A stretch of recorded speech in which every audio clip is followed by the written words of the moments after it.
Alléluia. Amen, amen. Ce matin, j'aimerais vous encourager et parler de la foi. La foi qui se manifeste par un comportement.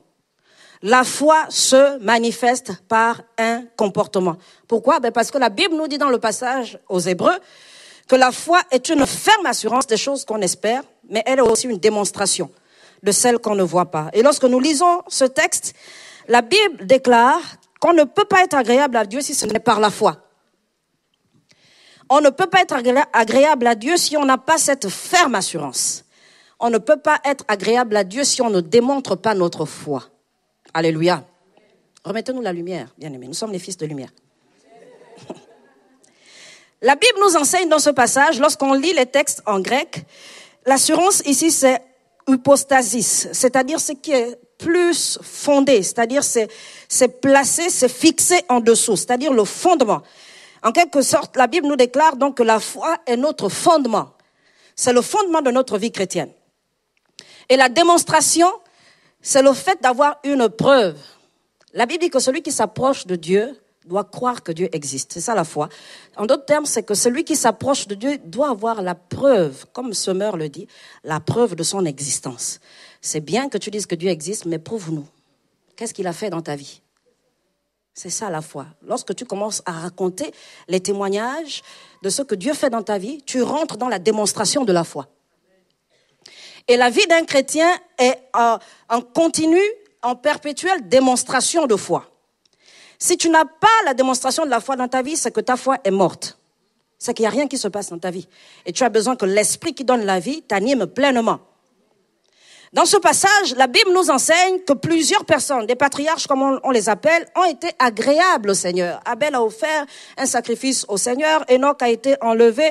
La Bible nous dit même que dans le verset 7, c'est par la foi que Noé, divinement averti des choses qu'on ne voyait pas encore et saisi d'une crainte respectueuse, construisit une arche. C'est par la foi qu'il a construit une arche. Mais la Bible déclare aussi par la suite que c'est par la foi qu'il a même condamné le monde. Donc on peut même condamner le monde par la foi. On peut condamner les mauvais actes par la foi. C'est une démonstration de ce qu'on vit avec Dieu. C'est-à-dire que lorsque vous suivez les journaux aujourd'hui, vous voyez, vous constatez ce qui se passe lorsqu'on décrète que désormais les homosexuels ont le droit de se marier. On le condamne par la foi. C'est la démonstration de notre vie avec le Seigneur. La Bible nous révèle donc dans ce passage que notre foi doit se manifester. En d'autres termes, finalement, c'est un comportement qu'on adopte. Un comportement qu'on adopte dans les différentes situations qu'on vit au quotidien, un comportement qu'on adopte quand on est dans la joie, un comportement qu'on adopte quand on est dans les difficultés, un comportement qu'on adopte quand on est dans la confusion. C'est pourquoi la Bible déclare que mon juste, celui-là qui appartient au Seigneur, il vivra par la foi. Qu'il fasse beau ou pas, qu'il fasse chaud, qu'il fasse hiver, qu'il pleuve ou non, la Bible déclare que mon juste, celui-là qui est juste aux yeux de l'Éternel, il vivra par la foi. Que tu sois dans les difficultés ou que tu aies reçu 1 million d'euros sur ton compte bancaire, la Bible dit même quand tu es dans la joie, tu dois vivre par la foi. Alléluia. Nous allons lire une histoire ce matin, l'histoire d'une femme qui a vécu par la foi, une femme qui a rencontré un serviteur de Dieu et qui a béni le nom du Seigneur et qui a démontré sa foi. C'est dans 2 Rois au chapitre 4, à partir du verset 8. 2 Rois, chapitre 4, verset 8.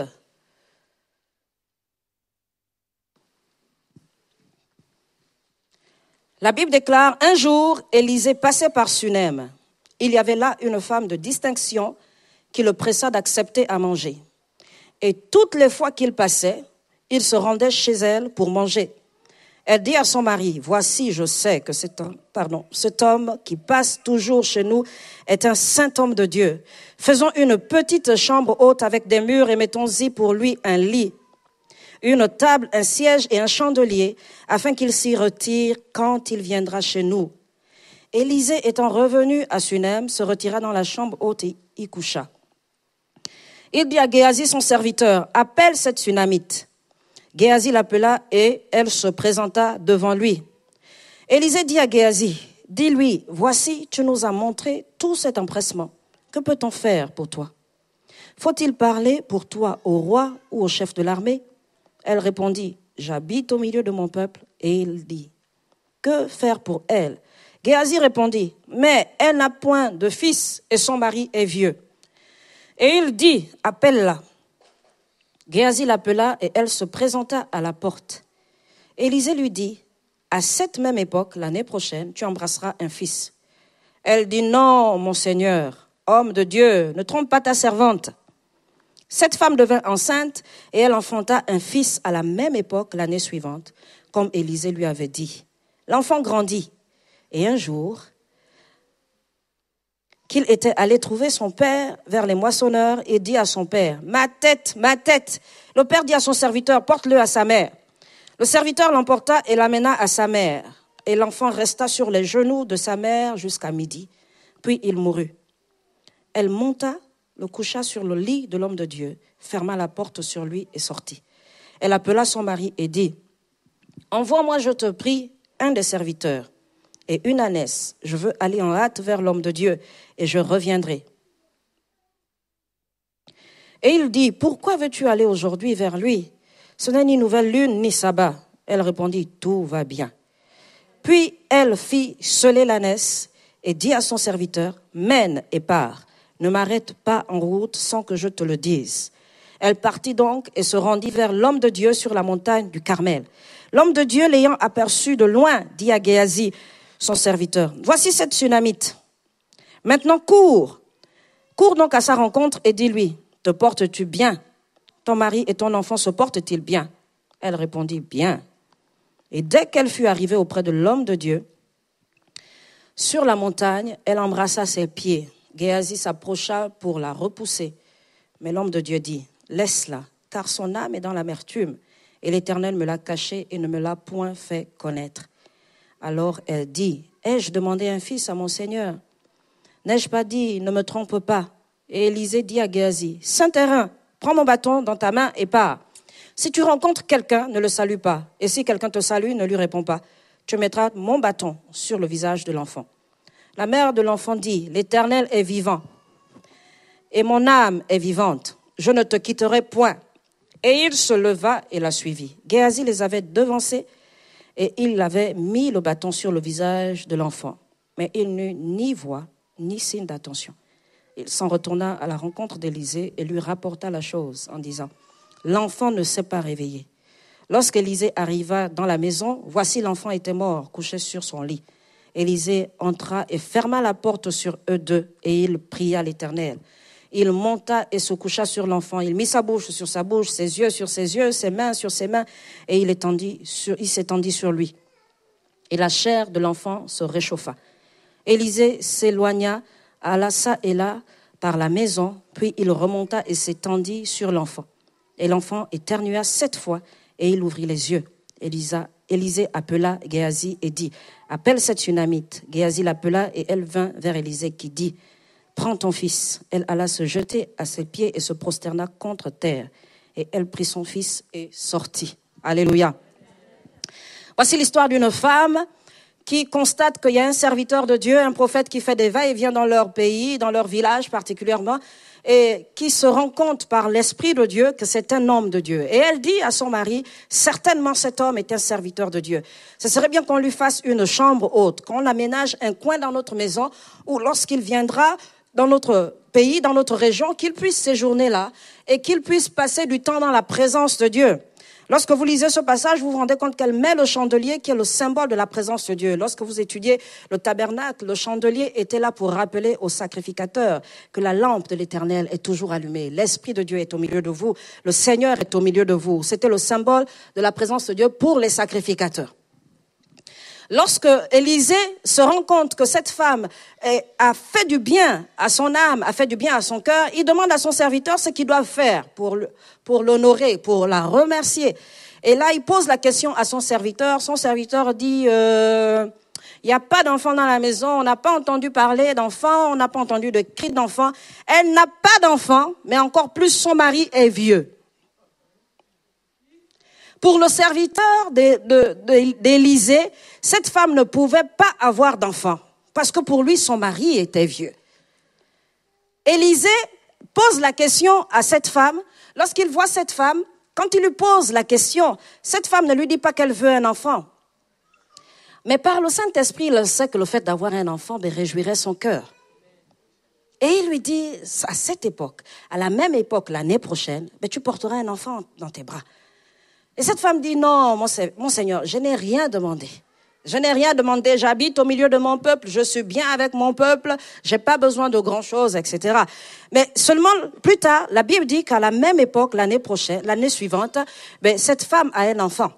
Le Seigneur opère en sa faveur, le Seigneur accorde cette grâce à cette dame. Et quelque temps plus tard, ce petit va voir son père qui travaille dans les champs et il dit à son père qu'il a mal à la tête. J'ai mal à la tête, papa, j'ai mal à la tête. Le père lui dit, va voir ta mère.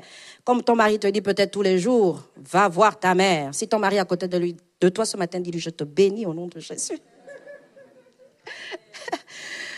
Il y en a dans leur maison, quand les enfants font un peu trop de bêtises, c'est ton fils. Il devient ton fils. Tu l'as engendré. Voici ton fils bien-aimé. C'est toi qui l'as engendré. Tu fais tout comme ton père. Tu fais tout comme ta mère. Ça devient le fils de l'autre, ça devient la fille de l'autre. Pourquoi? Parce qu'à un moment donné, on renie ce qu'on voit en face de nous.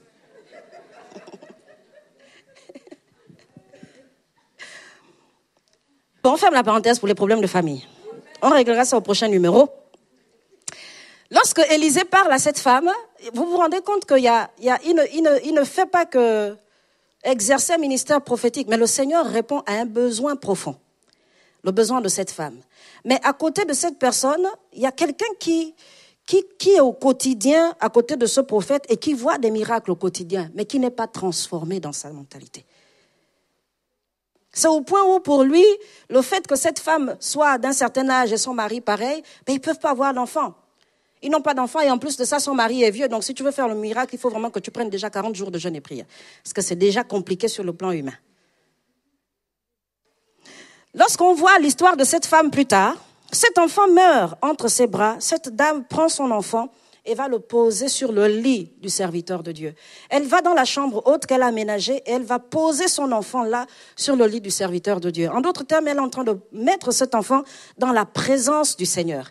Elle revient vers le Seigneur et elle dit que cette affaire a commencé ici, on va la régler ici. Elle n'a pas alerté ses voisins. Elle n'a pas alerté la copine, elle n'a pas demandé à tous les collègues de travail de se réunir parce qu'il fallait qu'elle règle ses comptes avec le prophète à qui elle n'a rien demandé en plus. Non. Elle est revenue dans la présence de Dieu, ce qui dans sa maison était le symbole de la présence de Dieu. Et elle a posé son problème là. Seigneur, tu m'attends là, je vais chercher ton serviteur. Et on doit régler cette affaire ici. La présence de Dieu est celle-là qui nous rassure. C'est elle qui nourrit notre foi. C'est une démonstration. La Bible dit que la foi, c'est une démonstration. Tu ne peux pas démontrer ta foi si tu ne demeures pas dans la présence de Dieu. Tu ne peux pas démontrer ta foi si tu n'es pas en communion avec la présence de Dieu.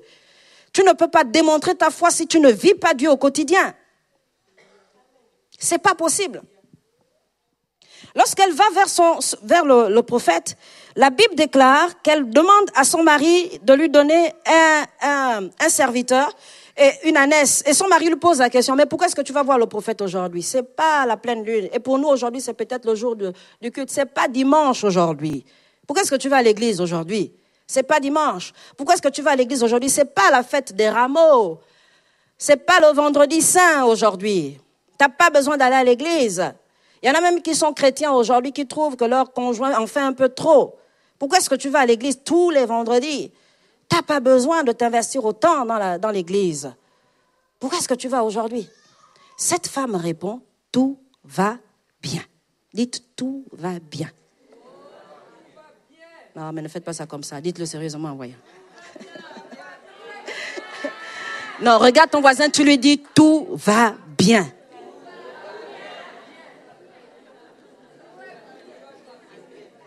Tout va bien. Lorsque cette femme va vers le prophète, elle va dans cette mentalité. Elle va et elle sait qu'au-dedans d'elle, tout va bien. J'ai remis ma vie entre les mains du Seigneur, c'est lui qui gère. Tout va bien. Elle adopte ce comportement.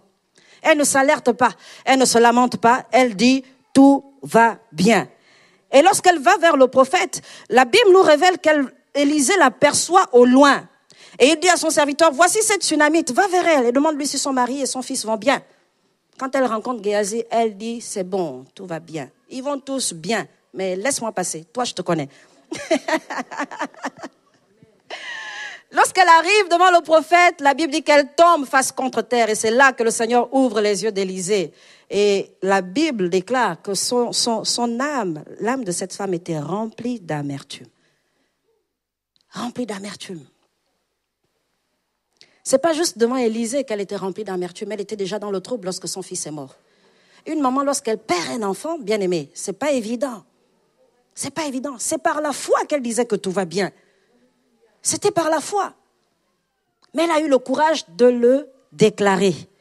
Parce que lorsqu'on engage notre parole, bien aimé, notre âme est obligée de suivre. Quand vous êtes dans l'épreuve, c'est important que votre âme confesse la parole de Dieu.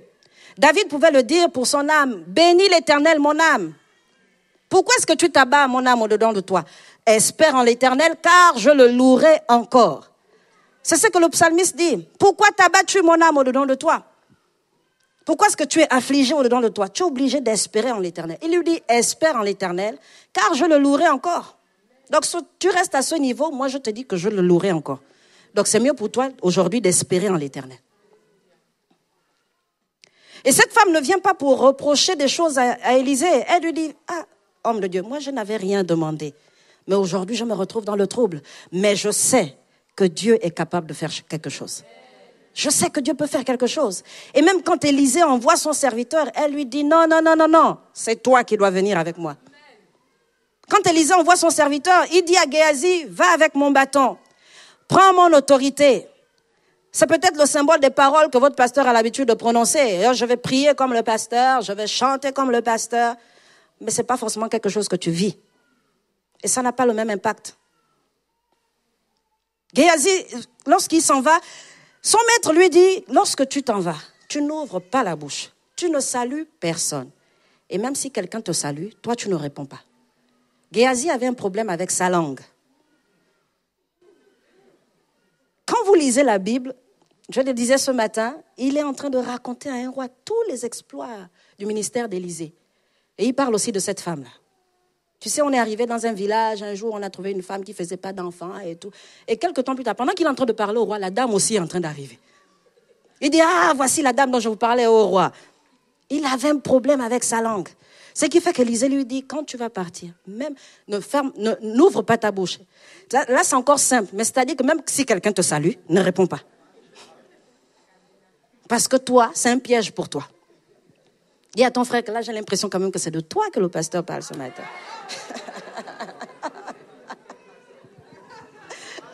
C'est de ça que je te parlais la dernière fois. Dis-lui, ferme ta bouche. Il y a des moments où c'est salutaire. Ferme ta bouche, c'est mieux. Vous savez, il y a des moments quand on vous reproche quelque chose, le mieux c'est de fermer la bouche, d'encaisser et de dire pardon.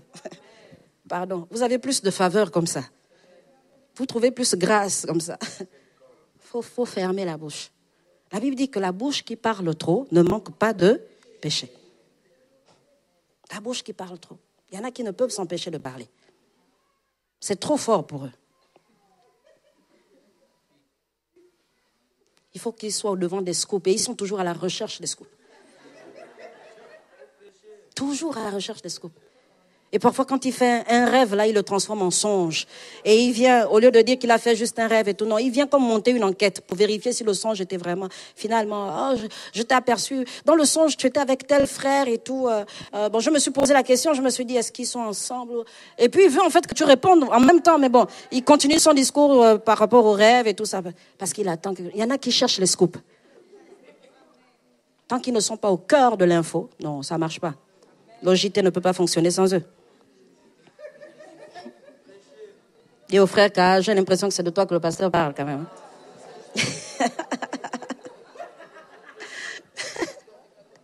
Au verset 26, lorsqu'elle part avec son serviteur, elle dit à son serviteur, cours et ne t'arrête pas.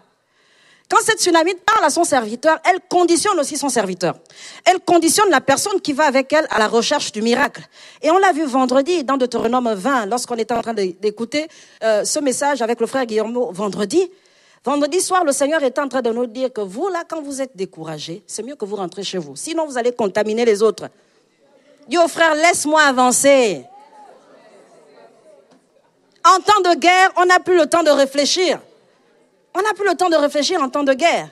Et vendredi soir, le Seigneur nous disait que si tu es encore en train de réfléchir, oh, je suis jeune marié, écoutez, je ne peux pas trop, reste chez toi. Que moi, le projet l'Alliance des bâtisseurs, c'est un peu trop géant. Reste, frère, reste. Reste chez toi. La Bible parle même de ceux qui sont découragés. C'est au point où si tu es découragé, le Seigneur dit reste chez toi parce que tu risques de diffuser ça dans l'atmosphère. Tu risques de décourager celui qui est à fond dans la vision. Le Seigneur dit, allez, repositionne-toi. Mais ce que Dieu attend de vous, c'est que vous fassiez partie des géants de son armée. Alléluia. Que vous ne soyez pas des Géasi ce matin. Que vous ne soyez pas des Géasi. Lorsqu'on étudie ce passage, on se rend compte combien les principes que la parole de Dieu nous donne nous aident à rentrer dans notre miracle. Le fait d'adopter la foi comme un comportement, manifester notre foi comme un comportement. C'est-à-dire que lorsque je suis dans l'épreuve, je n'ai pas déclaré des choses qui sont contraires à ce que la parole de Dieu me dit. Lorsque je suis dans l'épreuve, je suis capable d'être dans la joie. Ah oui, ça c'est possible. Tu peux être dans l'épreuve, ça peut être difficile et être dans la joie. Parce que la joie que nous avons, c'est le Saint-Esprit qui nous la donne. La joie que nous avons, c'est le Saint-Esprit qui nous la donne. Et la Bible déclare qu'il répand son amour dans nos cœurs. Il répand. Le Seigneur répand son amour dans nos cœurs. C'est pas comme s'il le fait aujourd'hui. Demain, il attend un peu. Bon, hier, j'ai assez versé quand même. Donc, on verra pour demain si on peut donner 10 millilitres. Parce qu'il y en avait quand même 15 000 litres hier. Donc, aujourd'hui, juste 10 millilitres. Non, la Bible dit qu'il répand. Ce sont des fleuves. Ce sont des flots qu'il répand dans nos cœurs. Par le Saint-Esprit. Donc, quelles que soient les conditions dans lesquelles on est en train de vivre, la Bible nous enseigne que le Saint-Esprit de Dieu, nous avons reçu un esprit de force, d'amour et de sagesse. Et ça, quelles que soient les conditions, mais on peut vivre par l'Esprit de Dieu. La Bible dit, marchez selon l'Esprit, vous n'accomplirez pas les désirs de la chair. Et on peut voir l'histoire de Daniel. On va lire ensemble Daniel chapitre 6. Daniel chapitre 6. C'est l'histoire de Daniel. On connaît bien l'histoire de Daniel qui a été jeté dans la fosse aux lions avec tous ses grades. Daniel chapitre 6, à partir du verset 7. La Bible déclare « Tous les chefs du royaume, les intendants, les satrapes, les conseillers et les gouverneurs sont d'avis qu'il soit publié un édit royal avec une défense sévère, portant que quiconque, dans l'espace de 30 jours, adressera des prières à quelque dieu ou à quelque homme, excepté à toi, ô roi, sera jeté dans la fosse aux lions. Maintenant, ô roi, confirme la défense et écris le décret, afin qu'il soit irrévocable, selon la loi des Mèdes et des Perses, qui est immuable. Là-dessus, le roi Darius écrivit le décret et la défense. Lorsque Daniel sut que le décret était écrit, il se retira dans sa maison où les fenêtres de la chambre supérieure étaient ouvertes dans la direction de Jérusalem. Et 3 fois le jour, il se mettait à genoux, il priait et il louait son Dieu comme il le faisait auparavant. Alors ces hommes entrèrent tumultueusement et ils trouvèrent Daniel qui priait et invoquait son Dieu. Puis ils se présentèrent devant le roi et lui dirent au sujet de la défense royale, « N'as-tu pas écrit une défense portant que quiconque, dans l'espace de 30 jours, adresserait des prières à quelque dieu ou quelque homme, excepté à toi, ô roi, serait jeté dans la fosse aux lions ?»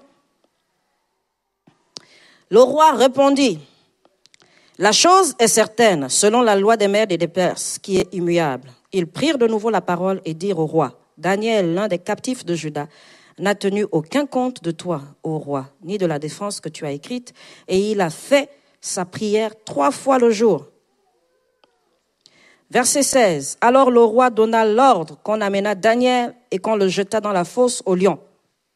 Le roi prit la parole et dit à Daniel, « Puisse ton Dieu, que tu sers avec persévérance, te délivrer. » On apporta une pierre et on l'a mise sur l'ouverture de la fosse. Le roi la scella de son anneau et de l'anneau de ses grands, afin que rien ne fût changé à l'égard de Daniel. Le roi se rendit ensuite dans son palais. Il passa la nuit à jeun et il ne fit point venir de concubine auprès de lui. Et il ne put se livrer au sommeil. Le roi se leva au point du jour avec l'aurore et il alla précipitamment à la fosse aux lions. En s'approchant de la fosse, il appela Daniel d'une voix triste. Le roi prit la parole et dit à Daniel, « Daniel, serviteur du Dieu vivant, ton Dieu que tu sers avec persévérance a-t-il pu te délivrer des lions ?» Et Daniel dit au roi, « Roi, vis éternellement. Mon Dieu a envoyé son ange et fermé la gueule des lions, qui ne m'ont fait aucun mal, parce que j'ai été trouvé innocent devant lui, et devant toi non plus, ô roi, je n'ai rien fait de mauvais. » Alors le roi fut très joyeux et il ordonna qu'on fit sortir Daniel de la fosse. Daniel fut retiré de la fosse et on ne trouva sur lui aucune blessure parce qu'il avait eu confiance en son Dieu. Le roi ordonna que ces hommes qui avaient accusé Daniel fussent amenés et jetés dans la fosse aux lions, eux, leurs enfants et leurs femmes. Et avant qu'ils fussent parvenus au fond de la fosse, les lions les saisirent et brisèrent tous leurs os. Alléluia. C'est la parole de Dieu. La Bible déclare dans ce passage que Daniel était quelqu'un qui priait 3 fois par jour. C'était un symbole. Lorsqu'il priait, la Bible dit qu'il priait, mais il louait aussi Dieu. Il adorait le Seigneur.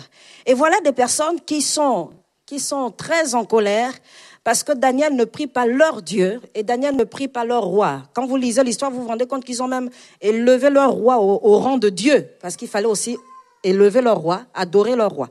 Et là, lorsqu'on lit cette histoire, la Bible nous révèle qu'ils vont tout faire pour que le roi publie un édit, c'est-à-dire qu'il sorte un décret qui dit que personne ne doit adorer un autre Dieu que ce Dieu-là, que le roi. Et ils disent au roi de mettre juste 30 jours. 30 jours, ils n'ont pas besoin, ils n'ont pas dit au roi de prolonger ce décret, simplement parce ils avaient déjà observé Daniel. Ils savaient que c'était quelqu'un qui passait du temps dans la prière, que c'était quelqu'un qui adorait son Dieu. La Bible nous dit même qu'ils se sont précipités dans la chambre de Daniel. Précipités, pourquoi? Parce qu'ils savaient qu'ils allaient le trouver en train de prier. Ils le savaient. Et lorsqu'ils voient Daniel en train de le faire, ils ont une preuve. Ils vont vers le roi et ils posent la question au roi. C'est pas toi qui as mis en place un décret, là? Parce que j'ai l'impression que c'est pas tout le monde qui a compris ça dans le royaume. Est-ce que tu n'es pas le roi? C'est quand même toi le roi. Et le roi leur dit, la chose est certaine, oui, j'ai mis en place un décret et tout le monde doit respecter ce décret. Et ils disent, voilà Daniel. Mais ils savaient en fait que le roi aimait Daniel. C'était ça le gros problème.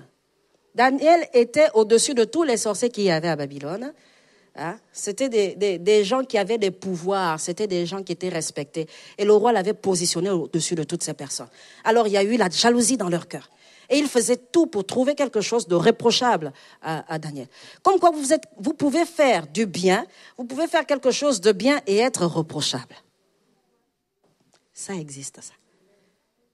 Et là, lorsqu'ils sont en train de parler au roi, ils font tout pour que le roi mette à exécution ce qu'il a arrêté. C'est toi qui as donné un ordre, c'est toi qui dois mettre à exécution. Et ils observent, parce qu'ils attendent aussi pour accuser aussi le roi, à un moment donné. Ah oui, c'est des gens malins. C'est à cause de ça qu'ils lui demandent bien. C'est pas toi qui as écrit le décret.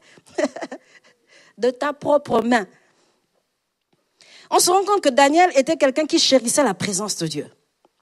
La Bible dit 3 fois par jour, il se tenait là, il se retirait dans sa présence. Et il adorait le Seigneur et il priait. Et là, lorsqu'ils viennent, le roi demande qu'on jette Daniel dans la fosse aux lions. En dehors de ça, de le jeter, on vient même rouler une pierre, comme au tombeau là, devant le tombeau du Seigneur Jésus. Et il fallait que le roi vienne encore pour mettre son sceau. Que oui, c'est bien scellé. Hein? Avant ça, on a d'abord bien jeté des lions, bien affamés. Ce n'étaient pas des végétariens. Hein? La Bible dit que lorsqu'on jette Daniel, le roi est triste et il n'a pas vraiment dormi de toute la nuit. Et il se lève à l'aurore très tôt le matin et il va d'une voix triste demander, Daniel, Daniel, serviteur du Dieu vivant. Serviteur du Dieu vivant. Il reconnaissait la foi authentique de Daniel. Daniel, Daniel, serviteur du Dieu vivant. Est-ce que ton Dieu que tu sers avec persévérance Il savait que Daniel servait Dieu avec persévérance. C'est ce que Dieu attend de toi, que tu le serves avec persévérance, quelles que soient les situations. C'est ce que Dieu attend de toi. Dans l'épreuve, que tu le serves avec persévérance. Et la Bible déclare que Daniel, lorsqu'il a entendu parler du décret du roi, il a continué à cultiver sa relation avec le Seigneur. Il a continué à se retirer 3 fois par jour pour prier. L'épreuve ne l'a pas découragé. Il ne s'est pas dit maintenant c'est difficile, non, moi je ne vais plus à l'église. Moi je suis fâché, je ne travaille plus dans mon... Enfin, je ne sais pas dans quelle équipe tu es là. Je ne vais plus au multimédia, je suis fâché. Dieu m'a dit qu'il devait faire telle chose, il n'a pas fait. C'est terminé avec l'église. Quand tu auras fini de te fâcher, Dieu sera toujours Dieu assis sur son trône. Il t'attend, mais il va refaire la classe. On repasse l'épreuve. Peut-être sous une autre forme, mais tu devras passer cette épreuve. Et Dieu est un Dieu bon. Lorsque Daniel est jeté dans la fosse au lion, et le roi est conscient que c'est quelqu'un qui prie un Dieu vivant. Il a quand même, je pense, dans un coin de sa tête, la pensée que Daniel peut être sauvé par son Dieu. Parce qu'il a quand même dormi toute une nuit. Enfin, il a passé toute une nuit. Il a même jeûné. Mais il vient quand même le matin poser la question. C'est qu'il s'attend quand même à une éventualité que Daniel soit vivant. Ça veut dire que quelque part, Daniel, par son témoignage, avait fait naître la foi aussi dans le cœur du roi. Il dit, le Dieu que tu sers avec persévérance, est-ce que ce Dieu-là t'a délivré? Daniel dit, oh roi, vis éternellement. Oh, je te bénis, roi. Le Dieu que je sers avec persévérance, oui, il m'a gardé. Il a fermé la gueule des lions. Quelque temps plus tard, lorsqu'on sort Daniel, la Bible déclare que le roi ordonne que dans toute l'étendue de son royaume, on ait la crainte et la frayeur pour le Dieu de Daniel. Qu'on ait de la crainte, de la frayeur pour le Dieu de Daniel. Verset 26. Seulement, ce qui se passe avant, c'est que toutes les personnes qui ont accusé Daniel, la Bible déclare que le roi ordonne qu'on les jette dans la fosse aux lions, avec leurs femmes et leurs enfants. Pour vous dire que lorsque vous posez un acte, peut-être que vous ne le réalisez pas, mais ça engage votre famille. Ça engage vos enfants. Lorsque vous posez un acte, peut-être que vous ne le mesurez pas, mais vous ne pouvez pas vous rendre compte. Ça engage l'Église.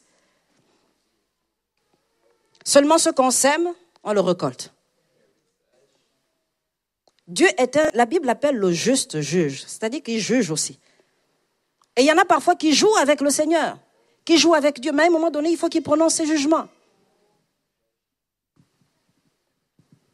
Il y a quelque temps, j'étais en mission et j'étais en train d'exercer le ministère. Je priais, après avoir prêché, je priais pour les gens. Il y avait vraiment une forte présence de Dieu. Le Seigneur était en train de restaurer les cœurs, mais il y avait une confrontation d'esprit dans la salle. Il y a plusieurs personnes qui pratiquaient des choses occultes, des choses mystiques et tout, et qui étaient en train de faire des choses pendant que j'étais en train de prier. J'ai déclaré devant le Seigneur, je leur ai dit que si vous n'arrêtez pas, je vous livre devant le Seigneur. Parce que j'ai 3 jours, j'ai ma famille, je n'ai pas de temps à perdre. Il y a des gens qui ont jeûné et prié pour recevoir de Dieu. Donc moi, je ne vais pas perdre du temps à me bagarrer avec vous, quoi. Il y en a qui ont essayé de se calmer, d'autres ont persévéré. Pendant que j'exerçais le ministère dans les rangs, j'ai prié pour une jeune fille. Je lui ai imposé les mains. Pendant que je lui ai imposé les mains, elle est devenue muette. Dieu ne fait pas que donner la voix à ceux qui sont muets, mais il rend aussi muets. Elle est devenue muette. Pendant qu'on était en train de rentrer, il y a quelqu'un qui m'appelle, pasteur, est-ce que vous pouvez revenir s'il vous plaît? Il y a quelqu'un qui a besoin de prière. Je suis quelqu'un qui a besoin de prière. Oui, on a fini l'exercice du ministère. J'étais fatiguée. Et en plus de ça, c'était vraiment terrible. Pendant que j'exerçais le ministère, j'avais le bras qui était en train d'enfler en même temps. Parce qu'il y avait vraiment un combat spirituel. Et là, on me dit, non, il y a une jeune fille dans la salle et tout ça. Et elle est là-bas en train de prier dans le coin. Depuis que vous avez prié pour elle, elle est devenue muette. Je dis, bon, j'ai déjà prié pour les aveugles qui ont recouvert la vue, mais quand même l'inverse, là, les muets rendent les gens muets. Et pendant qu'on parle avec elle, quand elle ne peut plus parler, elle écrit. Donc, qu'est-ce qui se passait? Non, pendant que vous étiez en train de prier pour les gens et tout ça, j'ai senti une présence et tout, et après, j'arrivais plus à parler. Je lui pose la question, qu'est-ce que vous avez des choses à confesser à Dieu? Non, non, non, non, non, j'ai rien fait. Elle continue à écrire, j'ai rien fait. J'étais fatiguée. J'ai appelé ses responsables. Je leur ai dit, si vous connaissez une responsable dans l'église avec qui cette jeune fille parle de façon libre, elle a besoin de confesser des choses qu'elle pratique. On est parti, on l'a laissée avec ses responsables. Et pendant qu'on était en train de rentrer, peut-être 1 heure après, il y a quelqu'un de l'organisation qui m'appelle pour dire que « Oh, pasteur, vraiment, gloire à Dieu, et la fille a recouvert la voix. » Je dis « Pardon. » J'aimerais bien savoir ce qu'elle a raconté. Mais c'est quelqu'un qui pratiquait des choses, qui jouait avec l'onction de Dieu. Et Dieu lui a montré que c'est lui qui a le dernier mot. Et là, c'est terminé, tu fermes. Dis à ton frère, fais attention. On ne joue pas avec Dieu. On ne joue pas avec Dieu. Et là, lorsqu'on voit la vie de Daniel, c'est quelqu'un qui a préparé ses temps. Vous savez, il y a des moments où vous ne vous rendez pas compte, mais le Seigneur vous prépare à vivre l'épreuve. La Bible nous révèle que Dieu ne nous donne jamais des choses qui nous dépassent. Il n'y a pas des choses qu'on vit sur la terre qui sont au-delà de nos forces. Non. Dieu ne nous donne jamais rien qui nous dépasse. L'apôtre Paul a dit que je sais vivre dans la disette, je sais vivre dans l'abondance. Je puis tout par celui qui me fortifie. Et en grec, ça veut dire que je suis en bonne santé par celui qui me fortifie. Je suis robuste par celui qui me fortifie. C'est lui qui me donne la force dans le mauvais jour. C'est lui qui me donne la force. C'est pas comme s'il me jetait dans la fosse aux lions et il m'abandonnait. Non. Mais c'est lui qui me donne la force. La force dans le mauvais jour. Et pendant que vous êtes dans vos beaux jours, le Seigneur est en train de vous préparer. C'est pendant ce temps-là, quand tout va bien, qu'il faut passer des temps de jeûne et prière, des temps de méditation de la parole de Dieu, des temps d'adoration. C'est là qu'il faut faire des provisions. Quand vous avez du temps libre, ce n'est pas pour regarder la télévision ou vous balader sur Internet. Il y en a quand ils ont du temps libre, ça y est, c'est bon, enfin j'ai un peu de temps libre, je vais me défouler. C'est bien, si ça peut faire du bien à votre âme, tant mieux. Sauf que le diable vous atteint à un moment donné. Les beaux jours, c'est pour remplir votre gibecière. C'est pour remplir votre panier, remplir votre corbeille. Ce qui fait que dans le mauvais jour, vous aurez assez de provisions pour tenir. Et comme Daniel, comme la Bible le dit, il pratiquait ces temps de prière, de jeûne, d'adoration comme auparavant. C'est-à-dire que dans ces temps difficiles, ces temps d'épreuve, il n'a pas changé ses habitudes. Il continue à glorifier le Seigneur, il continue à adorer le Seigneur, il continue à jeûner et prier. Aujourd'hui, quelle attitude tu as dans la foi? Quel comportement tu adoptes lorsque tu es dans l'épreuve? Est-ce qu'il faut que le frère te supplie pour que tu viennes à l'église? Que non, frère, mais tu sais, Dieu est bon, il va agir, même si tu ne vois pas ce qu'il fait. Est-ce qu'il y en a qui en arrivent là? Il faut qu'on te supplie maintenant pour venir à l'église? Il faut qu'on te supplie d'ouvrir la bouche? Dieu est un Dieu bon. Mais la Bible déclare qu'il est assis sur son trône et il fait ce qu'il veut. Pendant que tu es en train de t'agiter sur la terre, Dieu fait ce qu'il veut. Alléluia.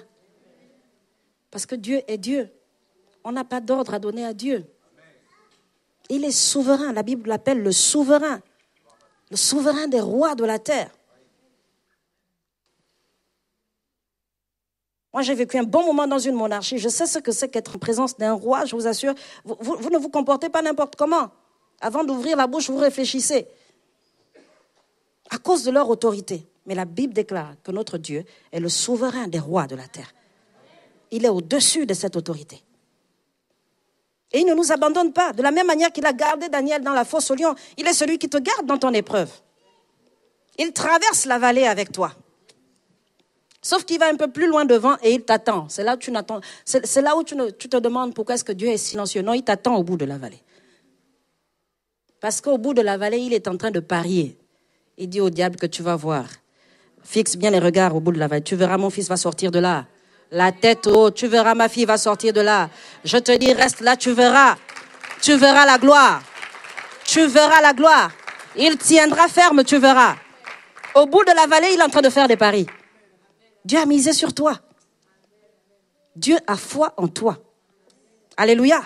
Et j'aimerais qu'on lise le psaume 23, ce psaume que nous chérissons tant. L'Éternel est mon berger. Il est notre berger. Il est celui qui veille sur nous avec son bâton de berger. Il est celui qui prend soin de nous. L'Éternel est mon berger, je ne manquerai de rien. Il me fait reposer dans de verts pâturages. Est-ce qu'on peut se lever et lire ce passage ensemble? L'Éternel est mon berger. Ça, c'est l'un de nos textes favoris. Hein? Les chrétiens qui aiment Dieu en esprit, en vérité. L'Éternel est mon berger. Et je racontais ce matin qu'on a un frère qui est banquier. Et lui, dans son bureau, il avait mis un super tableau qu'il avait fait faire. Et derrière son bureau, lorsqu'il était assis, derrière, c'était écrit « L'Éternel est mon banquier, je ne ferai jamais faillite. » Il s'est approprié le psaume 23. L'Éternel est mon banquier. Je suis banquier, l'Éternel est mon banquier. Alléluia. Est-ce qu'on peut le lire ensemble? Psaume 23. L'Éternel est mon berger, je ne manquerai de rien. Il me fait reposer dans de verts pâturages. Il me dirige près des eaux paisibles. Il restaure mon âme. Il me conduit dans les sentiers de la justice à cause de son nom. Quand je marche dans la vallée de l'ombre de la mort, je ne crains aucun mal, car tu es avec moi. Ta houlette et ton bâton me rassurent. Tu dresses devant moi une table en face de mes adversaires. Tu oins d'huile ma tête et ma coupe déborde. Oui, le bonheur et la grâce m'accompagneront tous les jours de ma vie et j'habiterai dans la maison de l'Éternel jusqu'à la fin de mes jours. Alléluia! Tu habiteras dans la maison de l'Éternel jusqu'à la fin de tes jours. La Bible déclare dans ce passage qu'il te dirige près des eaux paisibles. L'Éternel est mon berger, je ne manquerai de rien. Il me fait reposer dans de verts pâturages. Il me dirige près des eaux paisibles. Lorsque je suis dans la confusion, et il me dirige près des eaux paisibles pour que tout se calme au-dedans de moi. Je t'attirerai au désert et je parlerai à ton cœur. Il faut que le Seigneur t'amène au désert pour parler à ton cœur. C'est ça l'objectif de l'épreuve, c'est que tu manifestes ta foi. La foi est un comportement. Et dans ce passage, il dit, quand je marche dans la vallée de l'ombre de la mort, je ne crains aucun mal, car tu es avec moi. Ta houlette et ton bâton me rassurent. Tu dresses devant moi une table en face de mes adversaires. Tu oins d'huile ma tête et ma coupe déborde. Tu oins d'huile ma tête, tu me donnes l'onction. Il te donne l'onction. Si la vallée que tu es en train de traverser, c'est la maladie, il te donne l'onction pour la guérison. Alléluia. Il te donne l'onction pour la guérison. Si c'est la vallée de la pauvreté, il te donne l'onction pour briser le joug de la pauvreté. L'onction brise les jougs. Quelle que soit la vallée dans laquelle tu es, quelle que soit la vallée que tu traverses, le Seigneur te donne l'onction pour briser le joug qui pèse sur toi dans cette vallée. Seulement, il s'attend à ce que tu adoptes le comportement de la foi. Que tu te comportes comme Daniel dans la vallée. Que tu ouvres la bouche et que tu dises, oui, l'Éternel est mon berger. Je ne manquerai de rien. Même si tu te rends compte que dans ton frigo, il n'y a plus grand-chose pour le lendemain, je ne manquerai de rien. Il prendra soin de moi. S'il prend soin des oiseaux du ciel, eh bien, il prendra soin de moi. Et tous les jours de ma vie, j'habiterai dans la maison de l'Éternel. J'habiterai dans la maison de l'Éternel. Alors ce matin, demande au Seigneur de réveiller ta foi. Demande-lui de réveiller ta foi. Les disciples, à un moment donné, ont dit au Seigneur, viens au secours de notre foi. Demande au Seigneur de venir au secours de ta foi ce matin. Demande-lui de venir au secours de ta foi ce matin. Peut-être que ta foi est faible, mais le Seigneur veut te fortifier ce matin. Que tu réalises que tu es capable. Tu es capable. Tu as de la valeur aux yeux du Seigneur. Tu vaux mieux que ce que l'on te dit. Tu as de la valeur à ses yeux. Tu as de la valeur à ses yeux. Peut-être qu'on a passé du temps à t'écraser, à te dire que tu es nul, que tu ne vaux rien. Le Seigneur te dit ce matin que tu as de la valeur à ses yeux. Tu as de la valeur à ses yeux. Alors quel comportement tu adoptes? Ce matin, dis au Seigneur, viens au secours de ma foi. Viens au secours de ma foi, Seigneur.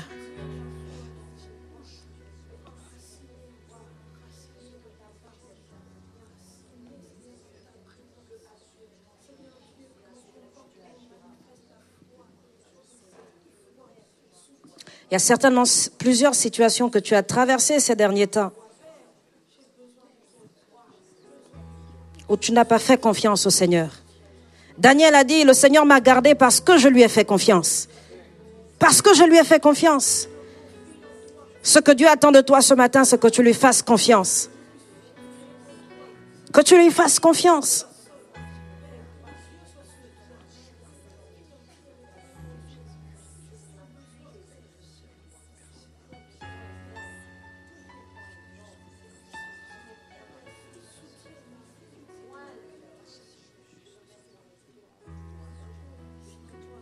Comme les disciples l'ont dit, Seigneur, viens au secours de la foi de chacun ce matin. Viens au secours de la foi de chacun ce matin. Il n'y a rien de trop difficile. Rien de trop difficile pour toi, Seigneur. Il n'y a rien de trop difficile pour toi, Seigneur. Tu es au-dessus de toute situation. Tu es le Dieu de l'impossibilité, Seigneur. Tu es l'alpha et l'oméga, Seigneur. Tu tiens la vie de chacun de tes enfants entre tes mains. Alors il n'y a rien qui te dépasse. C'est pourquoi chacun peut te faire confiance ce matin, quelle que soit la situation qu'il traverse. Parce qu'il n'y a rien qui échappe à ton contrôle. La Bible t'appelle le Dieu tout-puissant. Tout-puissant.